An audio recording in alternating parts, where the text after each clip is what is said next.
دنیا سے جا رہا ہوگا، وہ بھی رات کا وقت ہوگا، لیکن اس کے چلے جانے کے بعد کوئی اس جیسا بدھا قیامت باقی کبھی نہیں آئے گا، کبھی نہیں آئے گا، اور اس رات اندھیرا ہوگا۔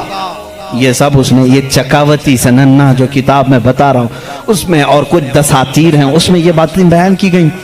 اب میں آپ کو بتاؤں وفات رسول کے متعلق۔ میرے آقا صلی اللہ تعالی علیہ وسلم جس وقت دنیا سے رخصت ہو رہے تھے، ماں عائشہ صدیقہ رضی اللہ تعالیٰ عنہا اس کی گواہ ہیں۔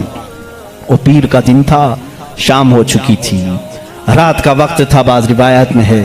رسول کریم صلی اللہ تعالی علیہ وسلم اس وقت نزع کی عالم میں تھے۔ حضرت عائشہ صدیقہ کے زانوں پر سر رکھ کر آرام فرما تھے، اور اچانک دروازے پر دستک ہوئی، اور حضور اکرم صلی اللہ علیہ وسلم نے فرمایا اجازت ہے اندر آ جاؤ۔ حضرت عائشہ نے کہا کون ہے جو اندر آ رہا ہے، اس حالت میں آپ کی تکلیف ہے ابھی؟ رسول کریم صلی اللہ علیہ وسلم نے فرمایا عائشہ یہ وہ آیا ہے جو کسی کے پاس جانے کے لیے کبھی اجازت نہیں مانگتا، وہ ملک الموت، صرف میرے پاس آنے کے لیے وہ اجازت مانگ رہا ہے، اور آج کے بعد پھر کسی کے پاس جانے کے لیے اجازت نہیں مانگے گا۔ میں نے اجازت دے دی، ملک الموت آئے، رسول کریم صلی اللہ تعالی علیہ وسلم کی روح پاک کو نکالا، رب اعلیٰ کے پاس لے گئے۔ یہ حضور کی وفات کے آخری اوقات، وہ بڑے غمگین ہیں، میں پھر جذبات میں ڈوب جاؤں گا۔ حضور اکرم صلی اللہ تعالی علیہ وسلم جب وفات پائے، حضرت عائشہ صدیقہ رضی اللہ تعالی عنہا کو خبر ہی نہیں تھی اس چیز کی، وہ باتیں کرتے ہوئے مصروف تھی۔ حضور اکرم صلی اللہ تعالی علیہ وسلم کے ساتھ باتیں کرنے میں وہ مصروف تھیں۔ اچانک صدیق اکبر رضی اللہ تعالیٰ عنہ حجرے میں داخل ہوئے، اندھیرا تھا، اندھیرا تھا۔ حضور اکرم صلی اللہ علیہ وسلم کے جسم اقدس کے پاس جیسی آئے، حضرت صدیق اکبر نے محسوس کر لیا کہ اللہ کے آخری رسول اب دنیا سے پردہ فرما چکے۔ آپ اپنے آنسوؤں کو ضبط نہ کر سکے، آپ نے انا للہ پڑھا اور سیدھے میرے آقا کے ماتھے کو بوسہ دیا، اور اس کے بعد روتی ہوئی آنکھوں سے صدیق اکبر نے کہا واللہ لن یجمع الموتین، لن یجمع الموتین، اللہ کی قسم اب اللہ تعالیٰ دوسری موت کبھی آپ پر نہیں لائے گا۔ ایک موت آنی تھی وہ آ گئی، اے رسول اب دوسری موت کبھی نہیں آئے گی۔ حضرت عائشہ نے یہ سن کر کے فوراً استعجاب کا اظہار کیا۔ وہ کہتی ہیں اس وقت تک انہیں احساس نہیں ہوتا کہ یہ آقا رسول کریم صلی اللہ تعالی علیہ وسلم دنیا سے پردہ کر چکے ہیں۔ حضرت عائشہ کو انہوں نے اٹھایا، میرے آقا صلی اللہ تعالی علیہ وسلم کے جسم ناز کو جب انہوں نے سلایا، جانتے ہو یہ وہ رات تھی، یہ وہ رات تھی۔ حضرت عائشہ کہتی ہیں میرے حجرے میں حضور کا یہ آخری دن تھا، لیکن سوئے اتفاق کہ اس رات میرے گھر میں چراغ جلانے کے لیے تیل بھی نہیں تھا، چراغ جلانے کے لیے تیل بھی نہیں تھا۔ یہ روایت مشہور ہے۔ جس رات رسول کریم صلی اللہ علیہ وسلم کی وفات ہوئی وہ اندھیری رات تھی، اور اندھیرا کیوں نہ ہو جب سورج غروب ہو جائے، جب آفتاب غروب ہو جائے تو اندھیرا کیسے نہ ہو۔ لیکن میرے عزیزوں اس بات کو میں یہاں بتانا چاہتا ہوں، بدھوں کی کہ بدھزم میں یہ بات بتائی گئی۔ گوتم بدھ نے یہ خود کہا کہ وہ مائتریا آئے گا تو روشن ہوگا، جب وہ جا رہا ہوگا تو نہایت ہی اندھیرا ہوگا، روشنی نہیں ہوگی، لیکن اس کا چہرہ چمک رہا ہوگا۔ عزیزان گرامی مجھے بتاؤ جتنی علامتیں اس نے بتائی ہیں یہ میرے نبی کے علاوہ کس کی ذات میں پائی جاتی ہیں؟